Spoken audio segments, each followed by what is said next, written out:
So I would like to check how you juggle together with arm weight and free arms at the same time with correct posture and the head and chin down.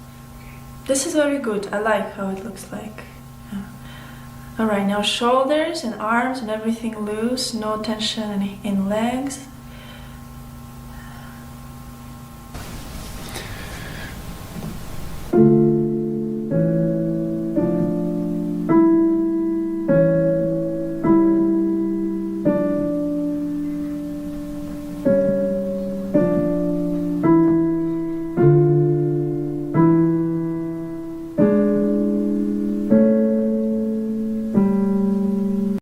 That was good.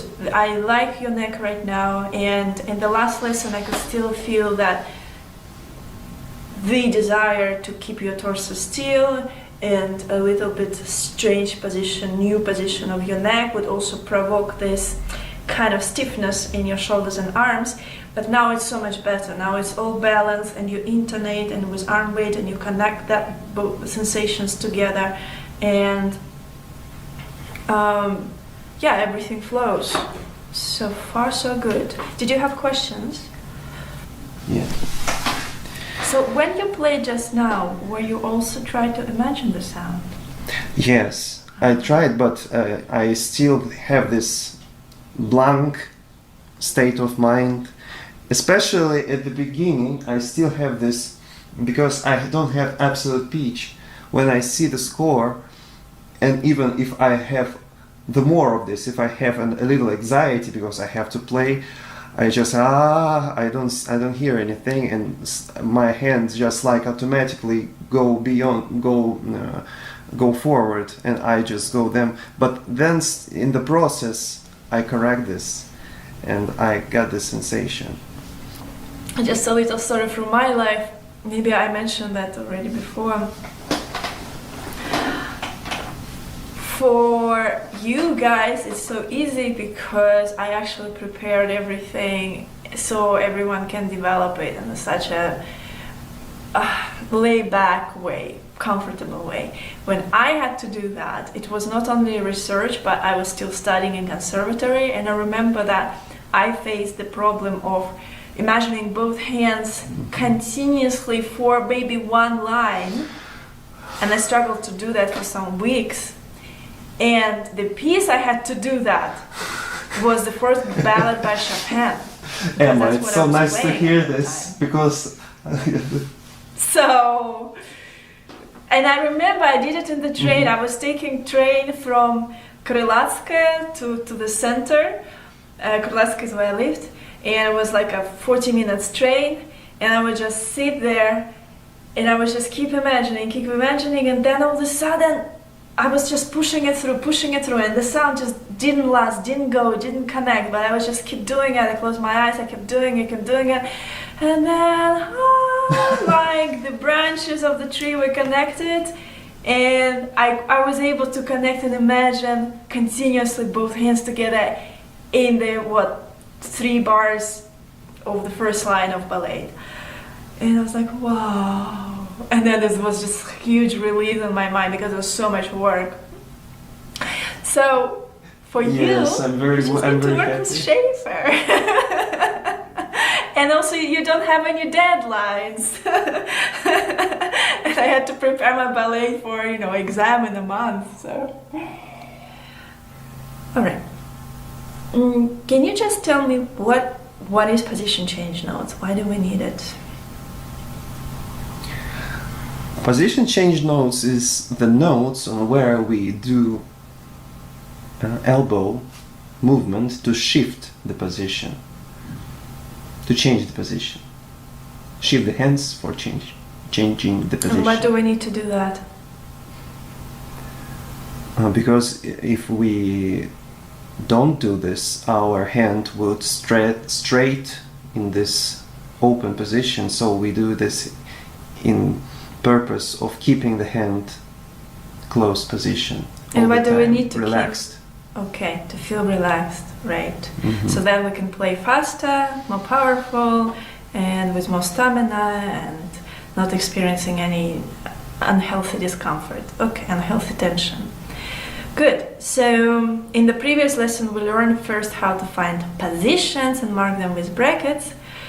And so now we're going to finish with learning how to find position change notes within those brackets. All right? Well, basically, there are only two rules, kind of like. So, but tell me, what are the method? What is the method to find the notes? Okay, we have the very two first cases. thing. You do the very first thing to do, even before the two elements. What the very first thing you need to do when you look at the bracket? Where do you look at the bracket? Look at the last note in the position. Exactly. All right. So you look at the last note in the position, and then the next two ways is basically what that last note in the position tells us. We look at the relationship of wrist and elbow. How do they behave on that last note? And if they are in a similar direction, then one rule applies. If they are in an opposite direction, wrist to the right, elbow to the left, another rule applies. Now, it's very, very important to have very concrete understanding about how to determine the movement of the wrist and the movement of elbow. So, for you as well, I know it's written there somewhere, but it's very important. So we determine the movement of the wrist by looking at the previous note, as we know. So if the current note is lower than the previous note, then the movement is to the left, right? But we determine the direction of elbow by the next position, not the next note. And students usually confuse that. So the movement of elbow, to find it, we need to look at the next position. So the next note, the first note in the position, could be lower. But if the whole position is actually higher, then it's to the right. All right? So, so this is very important to understand and digest. Okay. All right. Direction of movement of elbow and wrist. And That's how we determine them. Exactly how we find them. All right. So now coming back to you. So if wrist and elbow have the same direction, let's say both to the right. Wrist is to the right, and the elbow is to the right. If the last note of the first position is on the downbeat, so this is a very good case, and we choose this. But if not, so we choose the last note. We circle the last note. Okay. No, yes, yes. And if we, if it's not, then we choose the previous note in the position. So not the last, but the previous one. So the previous that is this on is downbeat. Why would we do that? To feel more stable. So the whole idea is that we want to move our elbow on the note where we feel more stable. We don't want to move it on an upbeat where we feel that there is not much time, because this movement is quite prominent and you want to kind of feel it together with downbeat. It feels much better than on upbeat. All right? Now, it took me some time to explain it to non-Russian nationalities, because it seems that in Western world no one knows about downbeats, or better to say relative downbeats. Everyone knows about that downbeat is the first note in the measure, but what are the relative downbeats? Because most of the time second to last note would sometimes be a relative downbeat. So can you explain what is a relative downbeat? Relative downbeat, can I explain it to non-Russians? So when we have three notes, So usually we always group the notes, right? Sometimes we group 2 notes, sometimes 3, sometimes 4. Most common, right? Under one stem. All right. Okay. So in group of 3, the relative downbeat is 1 and 2.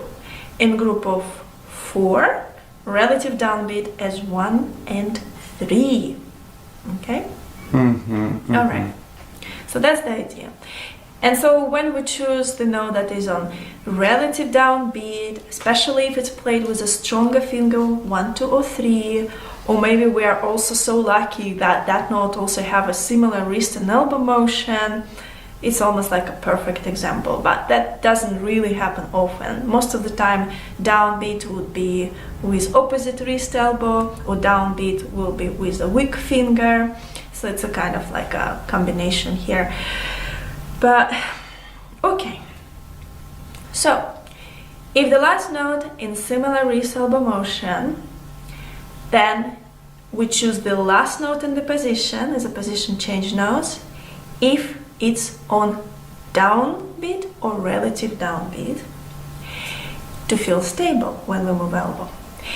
If the last note is on upbeat in the position with similar wrist elbow motion, then we choose second to last note, previous to the last note, which is usually on relative downbeat. Because we don't want to move on that last upbeat note, we will not feel stable. Okay? So, now second way, what if the last note in the position has opposite wrist elbow motion? If the last note of the position has opposite wrist elbow motion, then the most comfortable way is to choose and circle the first note of the next position. Obviously, if one note is there and another note is there and there is no way to stretch, you have to work with those 2 notes in the current position and the previous position. But if it's within the stretch, even if it's, let's say, an octave, you can still do that. You can move your elbow on the first note of the next position. And I explain why. Because on that first note in the new position, wrist and elbow will always go in the same direction, which is more stable than on the last note if wrist and elbow goes in opposite direction. Doing this rather than this is much more complicated. We will have, so this actually, when the last note in the position is in opposite wrist elbow motion, that happens, I would say, 2 times out of 10, in the piece. So the more common way is when the last note is in the same wrist elbow direction. But even in the number 73 that we're going to take a look at, that we were using in the previous lesson for marking positions, there are 3 moments towards the end where this rule will happen. So we will see how it feels like when you play. So what about when we have runs and passages that have our scale or arpeggio pattern? What do we do then with position change notes?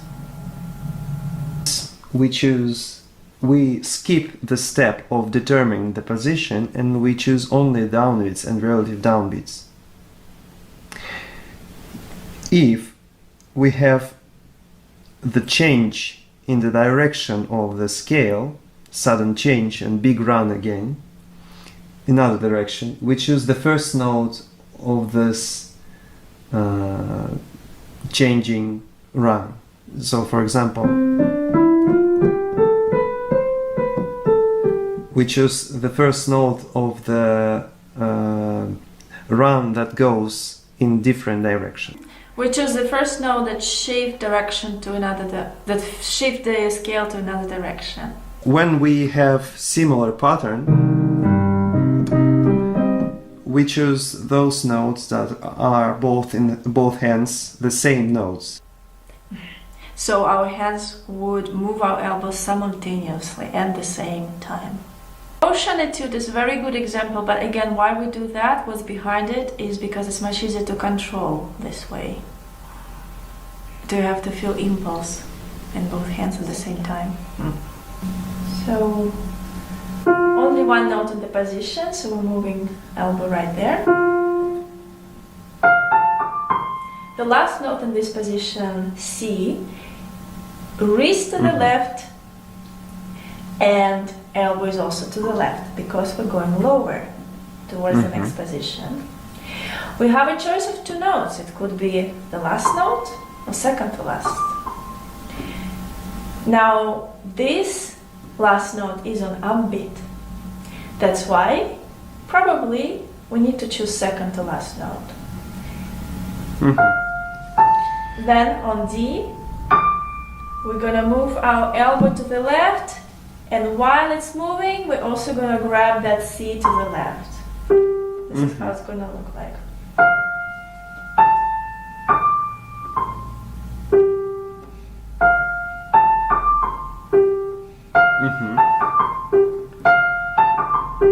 In the fast tempo, you will just feel impulse that starts from D.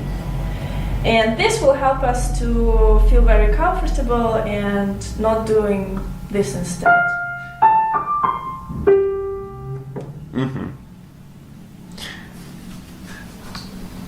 But yet we still need to hold a little this D. Yes? It's not like on the exercises when we right away let go the note. Here we need to, so when I do elbow motion I still hold the note and then you understand? Yes, that? I understand what you mean. I would say that you need to let go of the note. So don't take that rule as just things that needs to be done. You need to be, you need to understand what's behind this rule. And behind that rule is not to hold too long to the note, so it would constrain the movement of elbow. But in this case, yes, you can actually almost connect the notes because your elbow is not going there. So in a way, the closer, so you can connect. If you play something like this, then yes, you would have to let go faster. So yes, we don't have to act like robots only with rules and algorithms, and we should keep sense. Just change that rule in your mind to I'm holding to the note as long as it's not limiting my elbow motion. As long as I feel it limits my elbow motion, I let it go. That's it. It's much easier this way. Okay. All right, let's go to the next bar. Go on. Because it's a relative downbeat, the priority for feeling stability always go to the relative downbeat. Even if relative downbeat with weak finger, even if relative downbeat with wrist elbow opposite direction. The priority is relative downbeat. Okay, I understood. Yes. Okay, let's go further. So can you just repeat? It's a very good idea to repeat those kind of patterns as words because it will help to navigate and organize your mind much better where to look. So you say, last note, similar wrist elbow motion, upbeat. So I'm choosing second to last note. And it doesn't matter if it opposite directions with elbow, because it's relative downbeat and this is a priority. Exactly. Well done. All right. Go next. I want to ask you how we deal with this when we have the series of the same elbow direction in the one direction. Right. That's a good question. So for example, we take a scale. It is important, as we know, when we move our elbow, not to bring it back. don't do that, but then how do we escape the overstretch? Like, Yeah. right? And in this case, it's basically it's about balancing. So this is how it looks like. In slow tempo, let's say.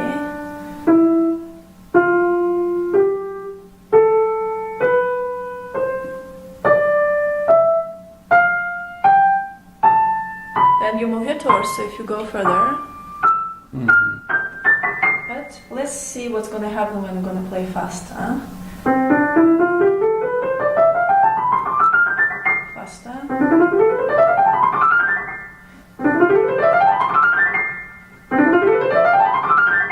So that becomes just the one line, and it gives us the sensation that just elbow leads the forearm. So I suppose in this way,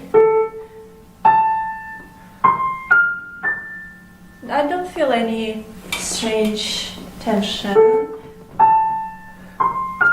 My elbow just goes, and then it kind of comes back. But if you feel that you already made so much on the first one and you cannot go to the second one, then again just regulate and just maybe not move it so much.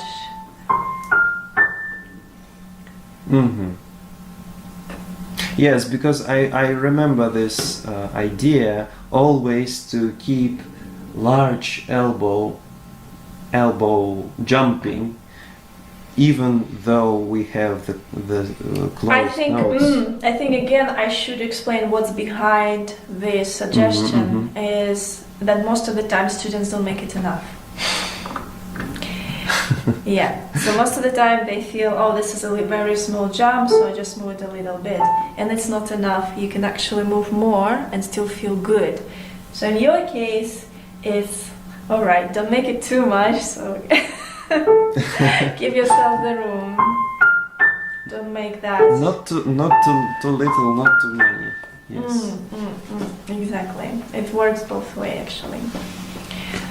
I forgot to tell you a very important thing. It's written in my book, but I think I need to really write it in bold and emphasize. It's regarding the previous topic of finding positions. You need to look at the highest and lowest note in the possible position. Everything in between. So here the highest is G and the lowest is C sharp, and everything is going to play in between. Like for example that D. It's within that position. So in this case, it's the striatum, which is finest less than a sixth.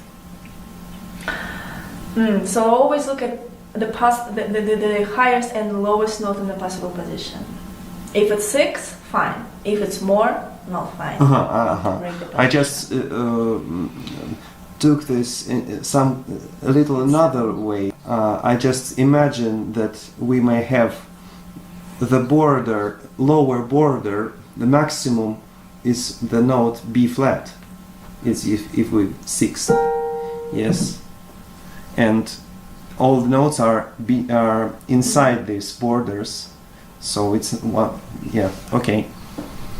Exactly. Another way, exactly. Yeah, exactly. Good thinking. Well, all right. So coming back to now finding position change notes. So in this position. Let's look at the last note. The same direction as the elbow motion, the wrist motion, the elbow motion. But this is again upbeat, so we choose the previous note that is downbeat. C sharp. So we're gonna move on C sharp. So that's how it's gonna look like. Wrist to the left, elbow to the right, and then on the way we grab that C. So we start we initiate the elbow motion on C sharp.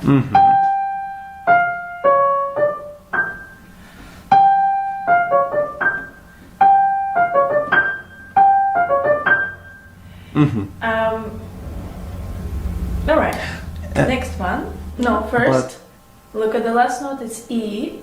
Next, E. Similar wrist elbow or opposite wrist elbow motion? Opposite. It's opposite. It's opposite. So this is the case. That's a good one. And what to do?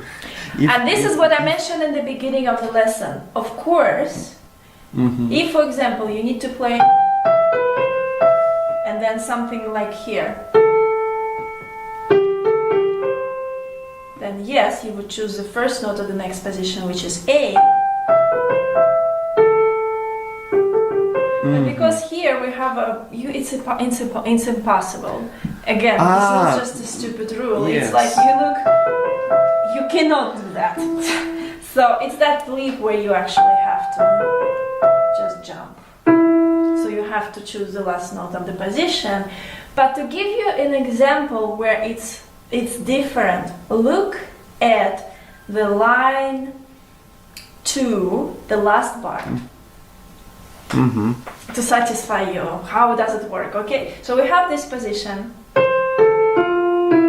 and then the next one.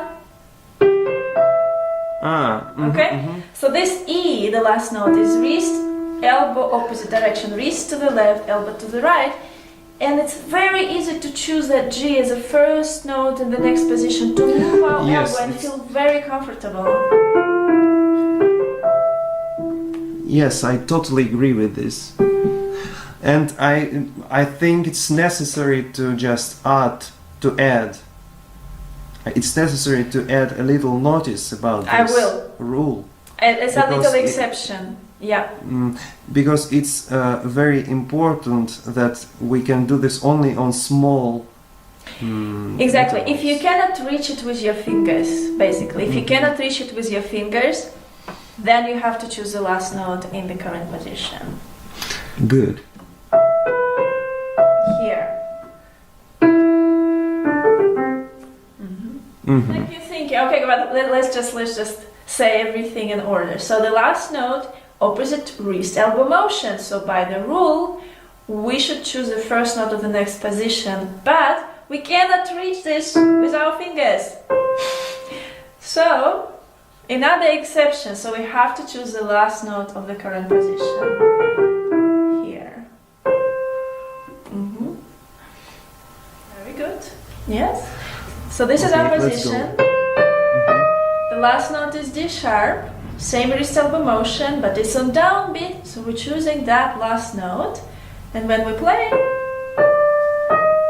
you move your elbow and you let go of the note only if you feel that it constrains your elbow motion. So very good notice. So here I almost connect the notes. Legato. Almost legato. Really, your homework is really to memorize this structure. The last note, same wrist elbow motion, downbeat. I'm choosing the last note. It's just that. It's very important how you formulate your answer because it will organize your thoughts as well. Okay? So let's say again, the last note, similar wrist elbow motion, downbeat. I'm choosing the last note. The last note, similar wrist elbow motion, downbeat. I'm choosing this note. Good. So.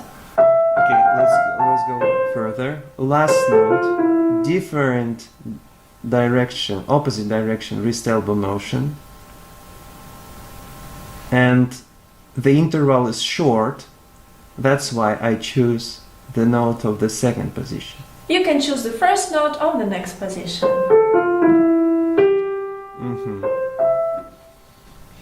Last note of this position and the elbow motion is in the same direction. It's the downbeat. I choose this note. The same thing here on the tied note. You can start moving.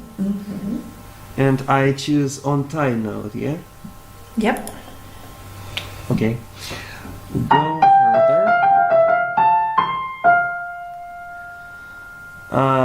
Different direction of wrist and elbow motion. This is upbeat.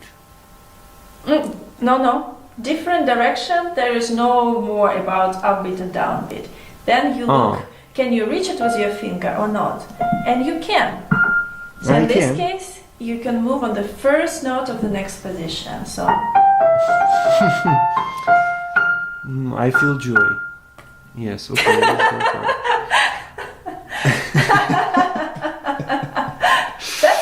answer here. Okay. Next. Okay, the last note and the opposite direction of wrist and elbow motion. So it's that F. Okay, then I can reach the note of the second position. So that's okay. I choose the first note for First second note, position. yeah, I like your pace now. Good. Go. Here.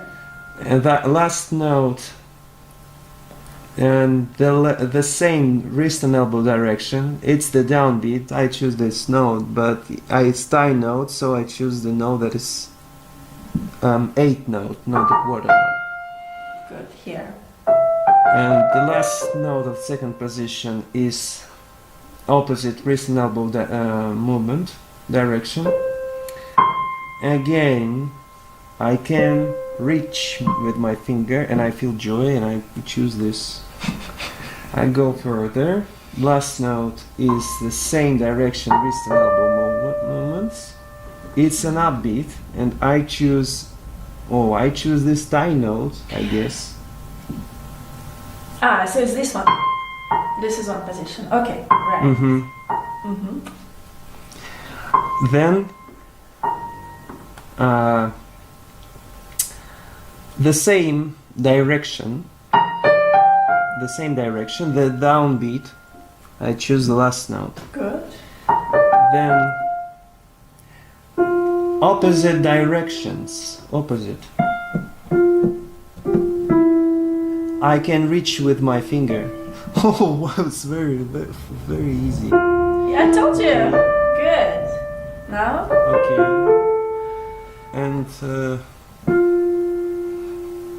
last note is to the right with the elbow. Same wrist but it's elbow upbeat. motion. Yes, Upbeat. yes, it's the same wrist elbow, but it's the upbeat. So I choose previous note, second to last, it's downbeat.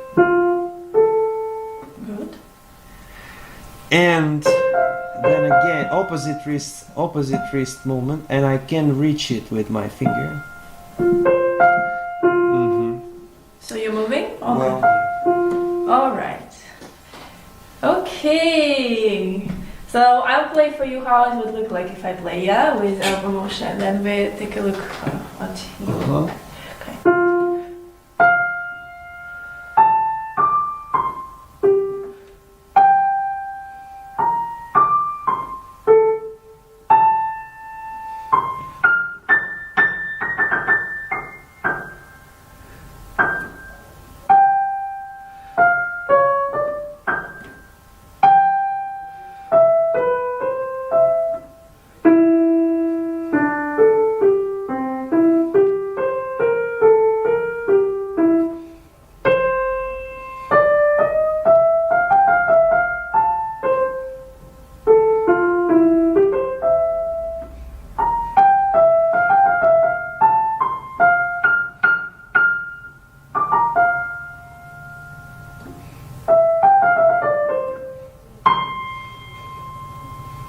I'm not sure, yeah.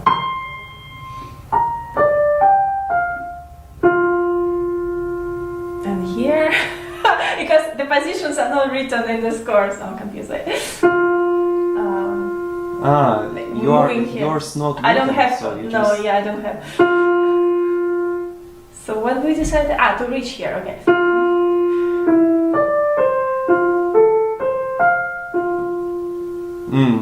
Yeah, okay. So you do this on the way, yeah? Yeah, live, without anything. Life. The whole point of all of this is that in the beginning, yes, you train your mind and your hand to follow the healthy pattern of moving. But the good thing about our body, as soon as we feel something is healthy and like you say, you feel joy, your hand learn it like this. And so even if you're gonna side treat, your elbow just moves where it's supposed to move.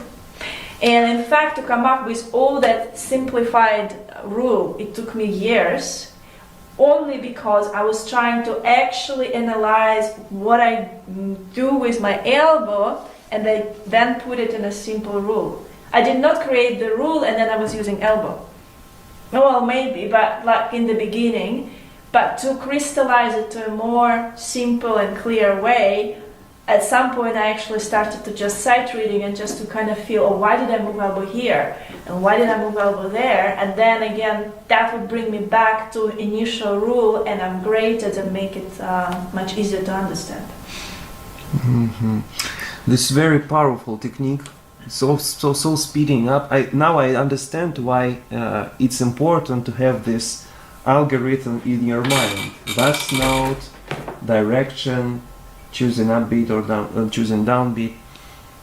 This becomes automatic, and when you see this, it's so just naturally. And it guides your mind. It organizes your mind. Your mind is not wandering anymore. Oh, where do I look? What do I try to account to? Yeah. So let's try to play. So now you have your brackets and you have your circle notes. So let's see how your elbow will move. All right. I play without imagination, only thinking only about movements. Yes. Exactly. Just... Okay.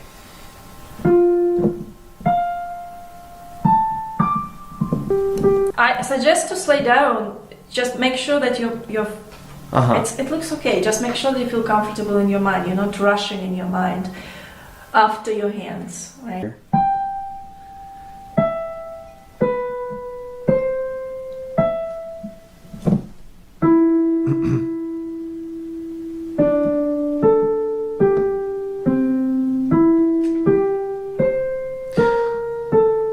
In this place, I don't let go the notes because it's easy for me to still hold them and not feel tension.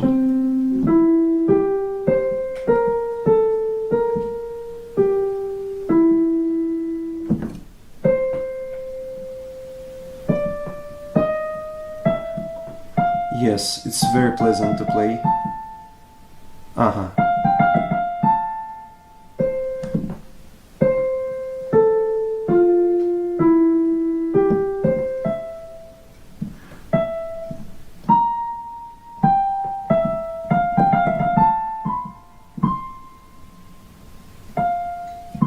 It's F.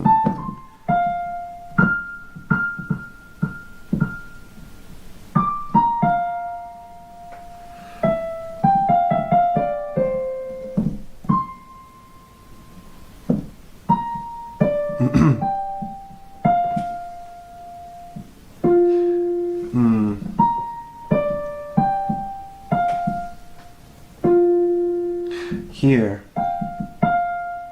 Okay. Same direction on elbow.